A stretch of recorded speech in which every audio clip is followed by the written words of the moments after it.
किया गया था जिसके इन्वेस्टिगेशन तमाम मुद्दों पर इलेक्शन करने के लिए आप पहुंचे, क्या कुछ नजर आया? देखिए, बेटी का इस तरह से सुसाइड करना, चले जाना, ये बहुत शर्म का विषय है। क्योंकि आज सरकार ने बेटियों के लिए इतनी स्कीम्स निकाली हैं, लोन्स की सुविधाएं हैं, कहाँ शिक्षित होना चाहती हैं वहां भेजने की सुविधाएं हैं, फिर एक बेटी ने ऐसा क्यों किया, ये बहुत सोचने का विषय था। जब हमने इस पर डिटेल विस्तृत जानकारी ली, आज मैंने यहाँ पे लोहारू में विजिट किया। सबसे पहले कॉलेज में गई, प्रिंसिपल से बातचीत हुई, फिर स्कूल के ओनर से जो यहाँ का विधायक बताया जाता है राजवीर, उससे बातचीत हुई। मुझे दोनों की बात में कुछ कॉन्फ्लिक्ट सा दिखा। और बच्चियों से जब मैंने 1 to 1 बात की, लगभग 200 बच्चियां बैठी थी जिनका एग्जाम था आज, तो सब बच्चियों ने बताया कि हमने फर्स्ट ईयर की फीस भी दी है, सेकेंड ईयर की भी दी है। इस वर्ष जुलाई में 8 या 7 जुलाई को हमारी फीस माफ की गई है। तो ये एक इलेक्शन प्रोपेगेंडा भी हो सकता है और उसी हिसाब से हुआ। क्योंकि अगर ये स्कूल का मालिकाना हक इस विधायक के पास 2019 से है, तो इतने वर्ष पहले क्यों नहीं माफ हुई?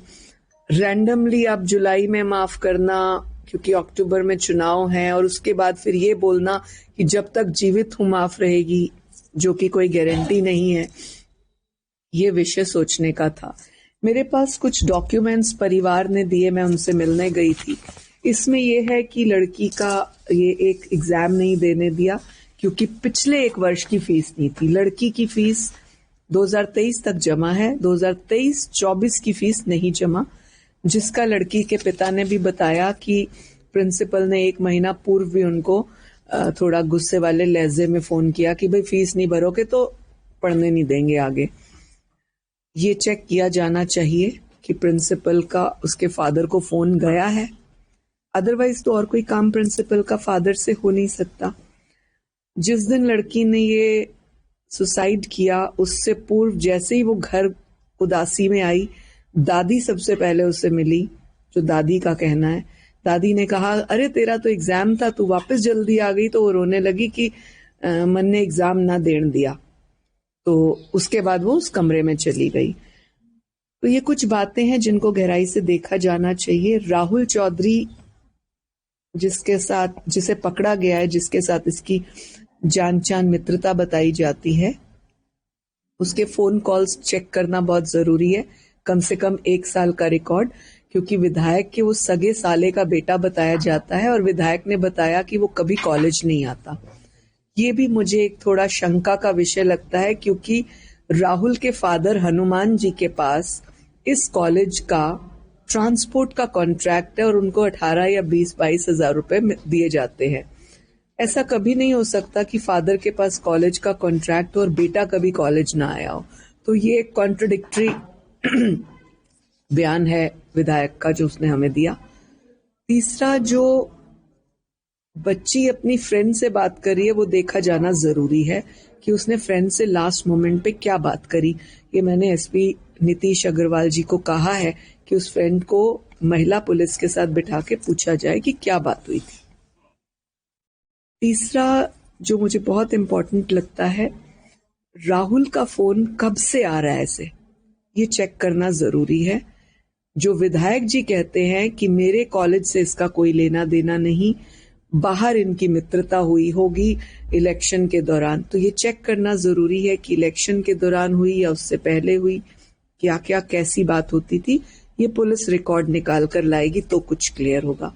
तो बहुत से पहलू हैं जिनको देखा जाए। और दूसरा, जो मैं बहुत अनसैटिस्फाइड रही यहाँ पर, कि जो कमेटी गठित की गई है लोकल एसडीएम की, डीएसपी और एजुकेशन ऑफिसर की, मेरे हिसाब से ये सीनियर लेवल कमेटी होनी चाहिए, स्टेट लेवल की क्राइम कमेटी होनी चाहिए।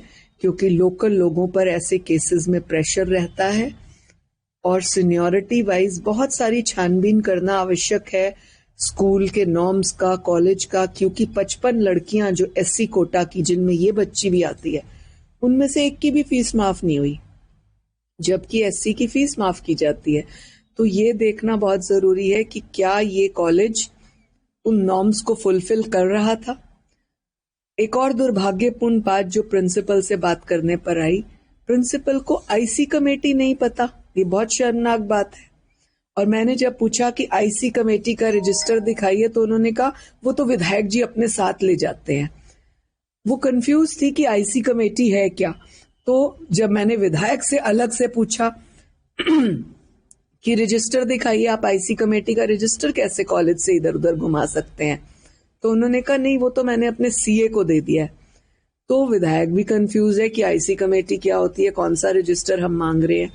ये भी अगर फुलफिल नहीं किया तो इसकी भी उनके खिलाफ कार्रवाई होनी चाहिए। और ये सारे पहलुओं को देखकर निर्णय लिया जाएगा कि इस कॉलेज की कार्यशैली, जो कार्य प्रणाली है वो उचित है, नॉर्म्स को फॉलो करने वाली है, बेटियों को इस तरह से प्रताड़ित करने वाली तो नहीं है। उसके बाद निर्णय लिया जाएगा कि इनका लाइसेंस रखा जाए या रद्द किया जाए, एजुकेशन को भेजा जाएगा। और अगर ऐसा होता है तो बाकी बेटियों को दूसरे कॉलेज में गवर्नमेंट नॉर्म्स के अनुसार ट्रांसफर किया जाना चाहिए ताकि उनकी शिक्षा पे हर्ज ना पड़े। हम बात करें वहीं जो कॉलेज में अपने आदेश भी जारी किए कि अगर इस तरह की कोई अगर रजिस्टर मेंटेन नहीं होता है, मीटिंग के बारे में नहीं पता होता है, उसके ऊपर 50,000 जुर्माना है और 3 साल की सजा है। इसीलिए मैंने कहा कि इसकी डीप इंक्वायरी हो। ये नॉर्म्स भी फॉलो नहीं होते तो ये भी एक क्लू है उनके खिलाफ कार्रवाई का। बात करें पुलिस के द्वारा भी जो प्रेस कॉन्फ्रेंस करके जानकारी दी गई थी, उसमें कहा गया था कि 3 महीने से राहुल के द्वारा लगातार कॉल की जा रही थी। बात करें जिस दिन सुसाइड किया गया उस दिन भी जो है लास्ट कॉल राहुल का है, वो देखा जाएगा। हमने पूरी चैट और पूरी डिटेल्स मंगाई हैं, उनको देखने के बाद फाइनल निर्णय लेंगे। जी, यहाँ के जो विधायक है मैम, उनका भी कहना है कि वो इसमें बिल्कुल निर्दोष हैं, चाहे इसमें सीबीआई की जांच करवा ली जाए तमाम तथ्यों को। देखिए, उन्होंने कहा है कि मैं निर्दोष हूँ, सीबीआई जांच करा ली जाए, आवश्यकता पड़ेगी तो वो भी कराएंगे। अभी स्टेट क्राइम को हम लोग सिफारिश करेंगे, महिला आयोग पत्र लिखेगा कि ये केस स्टेट क्राइम को दिया जाए। हम वहीं बात करें यहाँ के जो एसएचओ थे लोहारू के, उनके द्वारा जो है एफआईआर करने में देरी की गई। उनके मुझे बताया परिवार ने कि एसएचओ के ऊपर प्रेशर था कि इस केस को रफा दफा करो, लेकिन मैंने उनको आश्वासन दिया है इस केस को रफा दफा नहीं किया जाएगा। एफआईआर दर्ज है। राहुल को महिला आयोग ने जब पत्र लिखा तो उसके बाद राहुल को भी अरेस्ट किया गया। कल जब नीतीश अग्रवाल जी एसपी से मैंने बात की, उसके बाद हनुमान जी को भी अरेस्ट किया गया।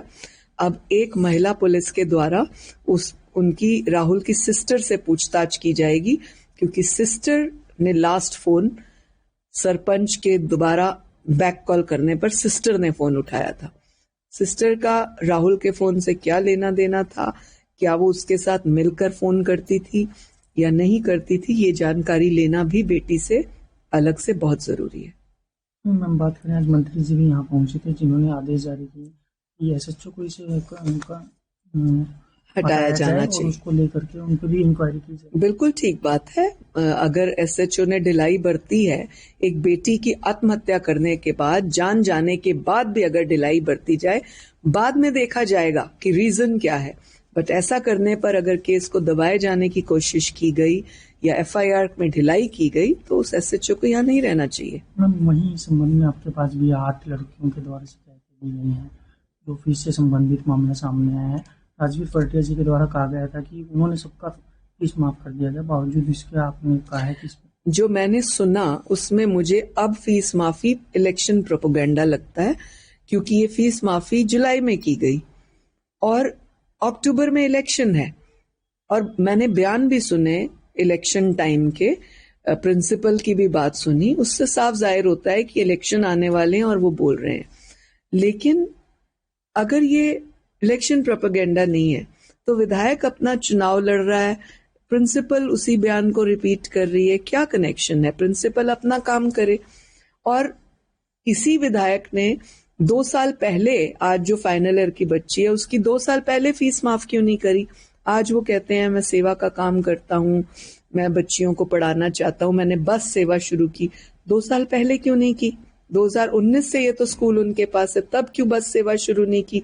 यही बच्चियां जो पढ़ रही हैं, यही फीस है जो दी जा रही है, और 11,000 जो फीस इन्होंने ली वो चेक किया जाना चाहिए शिक्षा विभाग के द्वारा कि क्या 55 बच्चियां ऐसी कोटे की 11,000 फीस देने की हैं या उनको कम देनी थी। तो अगर उन्होंने नॉर्म्स फॉलो नहीं किए तो पहले ही विधायक तो ले चुके हैं पूरे 11,000, अपना घर तो वो पूरा कर चुके हैं। तो ये सारी चीजों की डिटेल जानकारी हम तक पहुंचाई जानी चाहिए और गहराई से जांच होनी चाहिए ताकि सारी बात बिल्कुल क्लियर हो। जो उपायुक्त भिवानी के द्वारा कमेटी का गठन किया गया तो कितना आपको मजबूती दिखाई दी कमेटी की? जो कमेटी गठित की गई है मैं उससे संतुष्ट नहीं हूं, क्योंकि मुझे लगता है वो लोकल लेवल की कमेटी है और लोकल लोगों पर प्रेशर रहता है, जैसे कि अभी आपने एसएचओ वाली बात पे भी चर्चा की। ये स्टेट क्राइम को जाना चाहिए केस और वो इसकी पूरी छानबीन करें केस की, दोनों पहलुओं की, फीस का भी पहलू और राहुल का भी पहलू, तभी मुझे लगता है क्लियरेंस होगा।